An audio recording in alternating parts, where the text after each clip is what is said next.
السلام عليكم ورحمة الله وبركاته. أنا وناكسن ملكستو جوجتان أصحابتي ugu xiran reer dhaqanka waan salaamay caaw waxaan joognaa xilligu waa xilli habeena aroos ka dhacaya tuulo kamid ah qaybo kamid ah gobolada Soomaaliland gaar ahaan tuuladan magaceeda waxa la yiraahdaa Dabaguryo waxay ka tirsan tahay qayb kamid ah waxay ka tirsan tahay gobolka Togdheer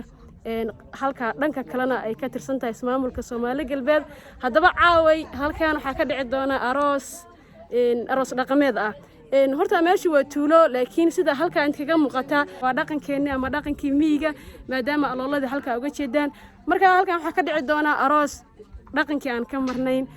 ciyaaro badan waxyaabo badan soo dhawaada insha Allah hadda dad ma jooga sida halka inta kaga muuqata dadkii way imaanayaan arooskan wuxuu kaga duwan yahay aroosidii hore ee soo gudbi jiray wuxuu bilaabanayaa dhanka habeenimo ama 4 saac oo habeenimo ayuu bilaabanayaa wuxuuna dhamaanayaa ama soconayaaba ilaa intuu waagu ka baryayo ama ilaa inta salaada subax ay ka soo dhawaanayso inta aroosku soconaya waana arrin aniga igu cusub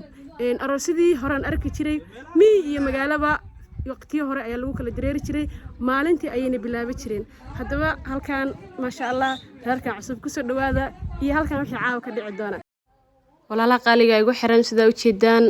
arooska wali dad ma imaan waa la diyaariyay xilligu waa xilli habeen soo aan sheegana xilli dambe ayaa arooska bilaabanaya halkan waa goglihii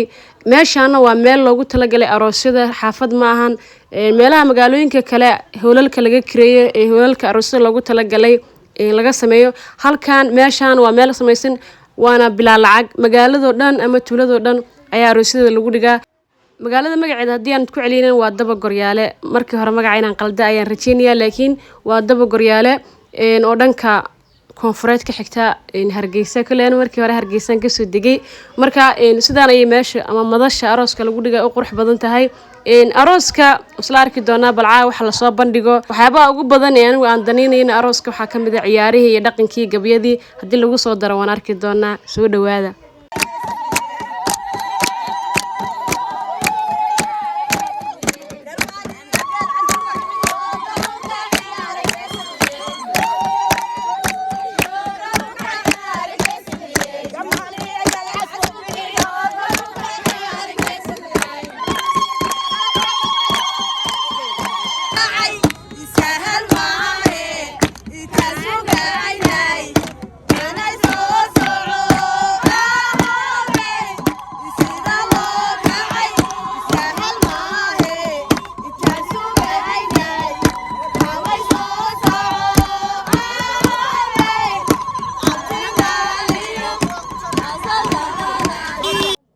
asxaabta qaaliga arooski waa la keenay galbiski oo soo aragteen madashii dadka la kala fadhiisanaya